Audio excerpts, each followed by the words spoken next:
Discours ya Prévost narikurikiye ku batazi Prévost ni vice premier ministre akaba na ministre w'ububanyi n'amahanga wa leta y'Ububirigi.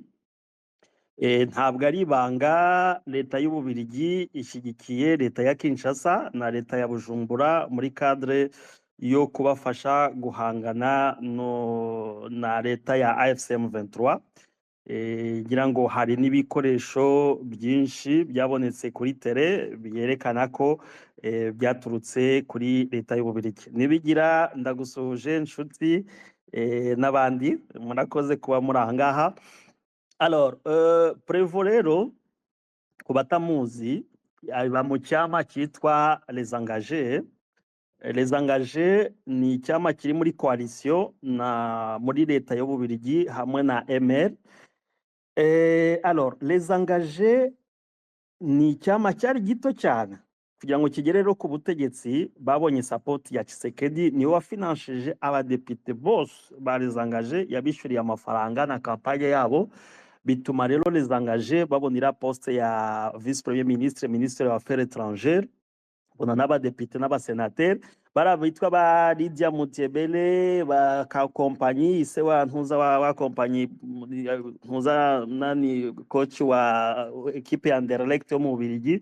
Bariya bose n'abakongomani b'abaluba. Donc muri parlement y'Ububirigi harimo abaluba bagira nko ku 8, ngira ngo liste abayikeneye ndaza nayibasharinga kuko irahari twabara barisanshije. Harimo abadepite basaga 8, abasenateri nabo basaga nka 6. Donc hari ini 30 y'abaluba ubungubu bari muri leta y'Ububirigi. Alors abo bose rero kubera babaye finance na leta ya Kinshasa kugira ngo batsinde amatora, urumva ko bari redevable. Iyo umva Prévost avuga ntabwo avuga nka leta y'Ububirigi d'abord, avuga d'abord comme individu wabonye support ya leta ya Kinshasa. Niyo mpamvu ubona cyane avuga nk'umukombata. Igihe avuga ngo umudamu umwe ngo abadamu ngo baviole ngo tous les 4 minutes, ukibaza uwo mugabo umubajije iyo raporo y'iyo enquête yakozwe ukamuha ati yizane hano yayikora. Donc aho yavuze nk'umukombata wa limite, nye niko nabivuze. Hari n'umudiplomate nabibwiye ati comment un vice premier ministre il peut parler vraiment comme un combattant de la 10e ara limite. Kuki yavuga nk'umukombata muri limite? Biragoye cyane. Ngira ngo hano hari abascientifique n'abacriminologue nk'aba Nibigira, wumva ngo ushobora gusobanura ko ngo muri minota 4 ngo umugore umwe ababaye violé. Ngira ngo abantu bose mumaze kugera Igoma buriya ura mugi urimo viole koko. Harimo abarebere, harimo abacriminel baviola umugore umwe chaque 4 minutes. Ibukavu kuntu hatuje, ahantu hari viole par contre na ahantu hari muri territoire contrôlé par l'État. Ko maze kubabwira ari ama village yose yo mu Minembwe yabaye ariko ayo massacre niho viole ziri gukorwa. Abari kuzikora ni bande? N'abazalendo avec les FARDC soutenus par Kinshasa. Viole zindi mbabwe ziri gukorwa na Codeco. Babwe ko dufite ibihamya ko Codeco irutse kubona amatoni n'amatoni y'ibikoresho leta yabohereje kugira ngo batsembetsemba abahema. Abahema niho viole iri, ariko nta musada uri kujyamo. Niki bashakira kugira ngo aeroport ya Goma ifunguke? Zela nafungura bino memoire. Raziska naloba. Naloba. Oui, bien sûr. Yeah, go ahead. Yope loba na lingala ati naloba biloba. Loba. Aeroport cyo bayishakira muzi ko dusubire muri 94. Operation Turquoise yakoresheje aeroport ya Goma kugira ngo ihereze ibikoresho byose ex-FAR yabonye bagiye gukoresha ngo bitegure muri 96 bagiye kuza gutera u Rwanda. Byakozwe na aeroport ya Goma kuko n'icyo gihe niko byagenze kugira ngo aeroport ya Goma yabaye source ya ntuza ya ravitaillement ya ex-FAR yaje kuba après Interahamwe. Icyo bashakira aeroport ya Goma izo mfashanyo ni kugira ngo aeroport ya Goma ifunguke, ko nimara gufunguka bazahita ari kunegosia. Ejo bundi ngira ngo abari muri Belgique na France mwabonye ko habaye inama y'abaministre ba affaires étrangères ba Union Européenne. ikibazo cya est ya Congo cyagiye sur l'agenda kuko agiye Kinshasa yabyemeye Tshisekedi kwivalinye iradose kuri agenda ya Union Européenne. Icyo bashaka constituer une force d'interposition izamanuka ngo izanye imfashanyo yahagera n'ibikoresho asigaye akaba ifite manda yo kwajisa. Donc aéroport ntabwo iri muri izo mpunzi baje gufasha ziri hembeze ko nta kambi nimwe kiri hari Goma. Donc icyo bayishakira nugira ngo bayikoreshe nka operation Turquoise. Ndafunze entre parenthèses, nari mfunguye parenthèse ndayifunze. Alors iyo ntuza rero ko aeroport nyine ifungutse nicyo bashaka kuyikoresha kuko niba ari imfashanyo bashaka gukoresha. Tuye par exemple muri crise ya Israel na ntuza na Palestine. Abashaka kuzana imfashanyo bashobora kuzishira kuri ntuza bazishira no muri Egypte hariya muri muri bira bibuga biri hafi ya Sinai imfashanyo ziragenda. Niba bashaka imfashanyo hari aeroport ya Kamembe, hari na aeroport ya Rubavu, bazagwa aho ngaho izo mfashanyo zizagera Goma, imfashanyo zagira intuza bakoreshe nk'ukuntu iya miryango itabara muri Gaza ikoresha aeroport za ntuza za Egypte.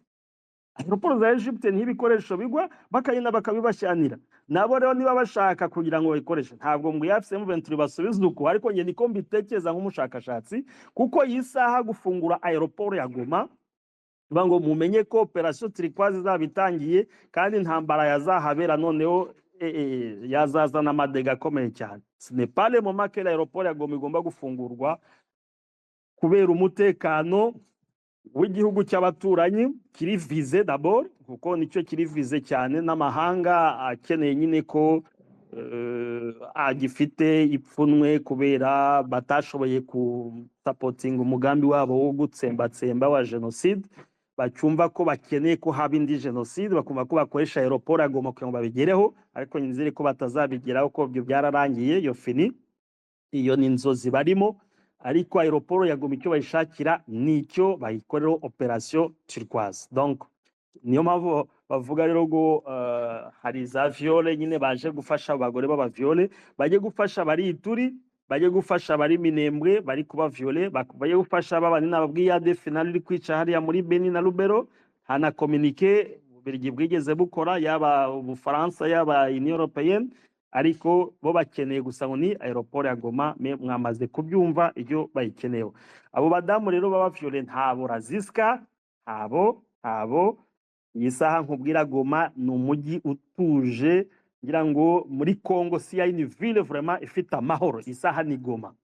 Témoignage ntabwo ari propagande ubishaka wese naji Goma na visa barayigabanije urumva nta trakaseri zikiba ku mupaka nta trakaseri ziri mu mujyi nta bujura buri mu mujyi wa Goma mugende mu verifie namwe mumbwire ati mwabonye abagore bari kuba viole ahubwo amakwe ubu ngubu bari kuba igoma. Statistique dufite hari kuvaho AFC M23 igihe hariya hamaze gushingirwa amakouple 3,000.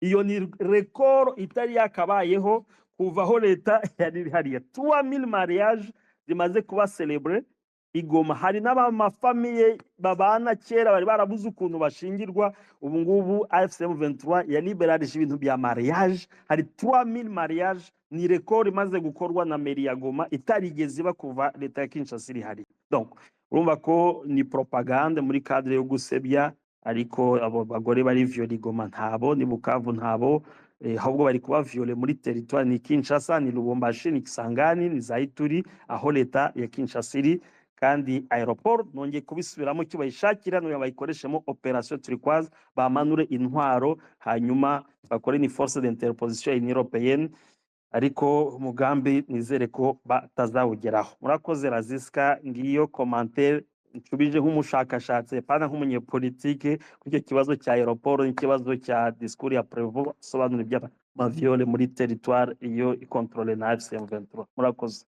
Tugiye wabaje ikibazo cya coopération Burundi na Kinshasa. Wabivuze koko ni uburenganzira bw'igihugu gushaka support iyo ntuza ariko muri cadre yiye conflit utabaza ibihugu igihe habonetse ko hari ibindi bihugu byateye.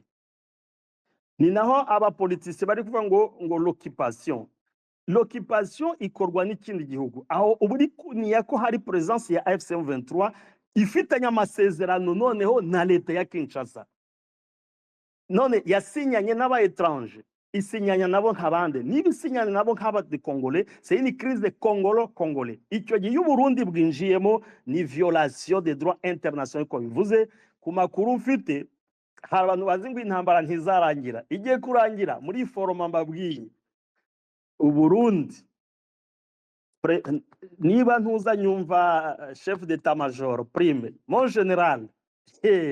général Prime wiza amashuri akomeye cyane ariko kuba mwaraguye mu mutego wo kujya gukora blokisi muri ho plateau ya Minembwe kira kintu ejo nejo bundi hari amaselira afunguwe lahe azajyamo de généraux burundais y compris des politiciens ibi bintu mu byandike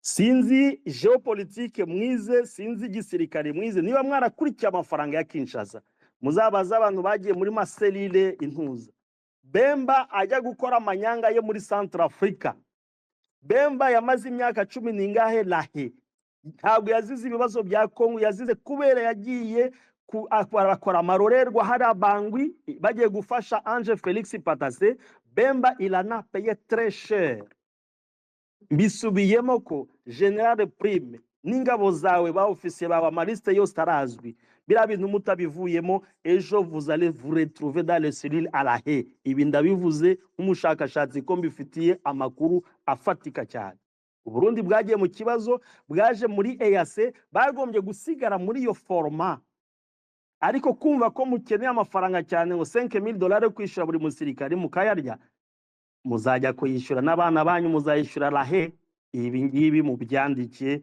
c'est une erreur monumentale ntabwo mwakarikiye mumenye geopolitique y'akarere ukuntu iri kugenda kuko intambara 1 de 4 matigiye kurangira abakongomani bagira amahoro constitution hinduki habe des états fédérés j'imagine ukuntu Burundi buzabana na état fédéré ya Kivu n'ibyabaye hariya ça sera une catastrophe naturelle ikomeye cyane donc génocide irikorwa muri ho plateau degré de force les forces burundaises politique militaire bazayizira kuko justice tôt ou tard igiye kuzabikurikirana muri idéologie génocidaire yabaze kuko intervention yabo muri ho plateau nta kindi barabesha ko bakurikirayo Red Tabara OK twemere Red Tabara wi irahari c'est un mouvement politico militaire burundais nayo iri guhangana none abanyamurenge bari kwicwa bahuriye hehe na Red Tabara il y a deux mamans qui ont été tuées les images zirahari biriya bazahakana bate ko atari idéologie génocidaire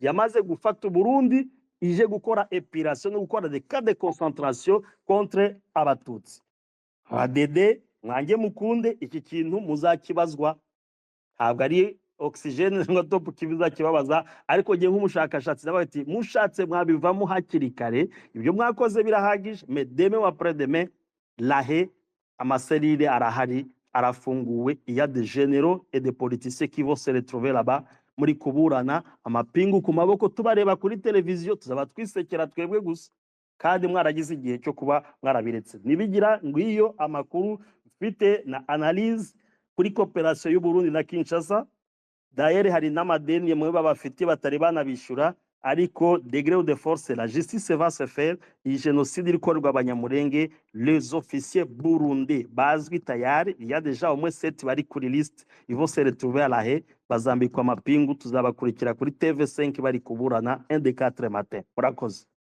uza adaje vuga ngo uhagarikiwe n'ingwe aravoma nigeze mbabwira ni intuza y'ikirokoroko cya Rusaki ukuntu umutereri watinyaga yegera ngo gifite ikirokoroko gitwika AFC M23 ifite ikirokoroko gitwika ntabwo ari nk'icya Rusake gikonje kiratwika ku buryo ibinkubwira jeme mame akupe urabizi ukuntu nyavuga African boy ntabwo nyavuga ibintu ntagaze ibintu nyavuga ko inakorera ubushakashatsi buhagije ibi ubifaye 99% ko iriya programme ya federalisme izaba kuriya nayikubwiye ku bya Uvira twabivuzeho bihagije abantu bahumure ndavuze bahumure kandi kuko ubutabazi buri hafi bwihuta tena cyane kandi c'est très bientôt. Birivuze bya Glencore na Ntuza,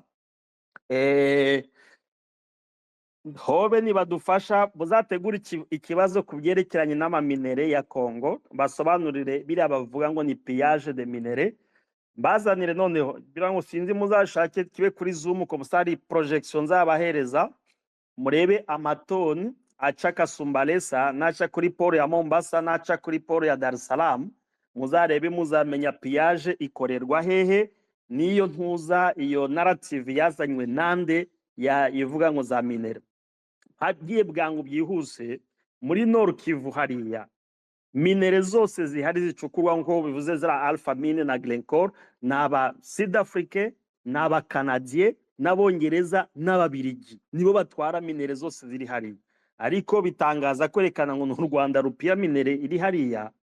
Vraiment je me mame à couper, hazagira umuntu unzanira Ntuza document nangwa werekana niba ari entreprise y'u Rwanda iri hara. Nge narayishakishije pe, yaba Kalima, yaba muri mine zira zose za Twangiza na he, yaba no muri Ituri, nashatse company nimwe niburi hagarikiwe n'umunyarwanda nangwa niba ari n'umukongomani ukoresha amafaranga y'u Rwanda narayibuze. Ariko nabonye entreprise z'Ababirigi, nabonye z'abantuza iz'aba Sud Afrique, la liste gelée, uzashaka zaze muri DM nzayimuhereze, n'amakapito n'amamatiere batwara n'amakontenere batwara na quantité, kuko Ntuza zirahari.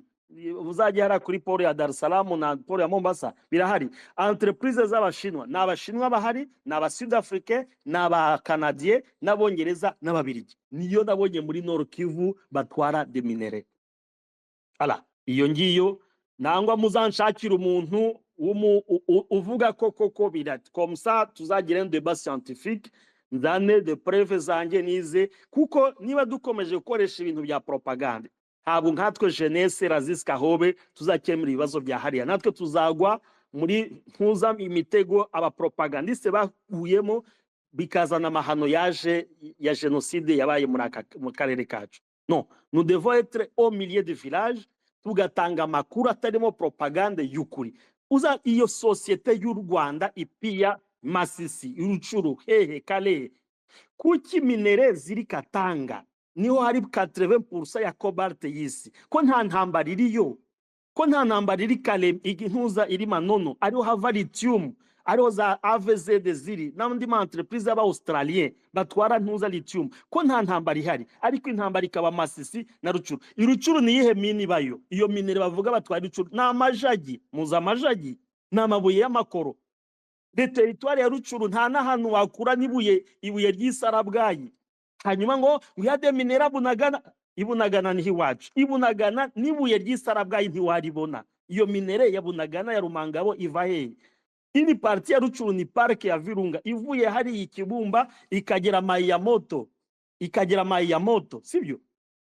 Masisi usibye Rubaya na hariya Ntuza agace gatoya nibura hariya Darengungu, kwanza ubutangiye kujya muri Sud Kivu za Ruzirantaka nabonekaho. Indi minere iba muri Masisi ni yahe? Manere ziba Walikale. Walikale ndo control na Bazalendo ni FARDC n'aba Sud Afrique. Alors u Rwanda rutwara minere zituruka agana he? Iki kiganiro hobe muzagitegure comme ça tugitegure bihagije. Noneho yo ntabwo ari Ntuza ni scientifique, les entreprises, les capitaux, naho minere zica n'abazitwara nibyo bazikoresha n'amafoto. Je vais vous montrer tout ça. Tuve muri iyo narrative abantu bumve politique yindi y'akarere ukuntu imeze. Ibi rero Alpha nani African Boy ayo makuru nayukuri izi Ntuza ahubwo unjanye muri tebe twateguye ariko kanze mbivuge. Iyo 1% niba verse muri caisse ya leta, normalement iba 10%. 9% iba verse mu makonte privé ya président de la République, ni 1% ijya muri caisse ya leta ba dispatching aho nzabereka ukuntu kuri DGDA Lex Ofida ukuntu yigabanya mu ma service atandukanye. Ni 1% que l'État gagne seulement.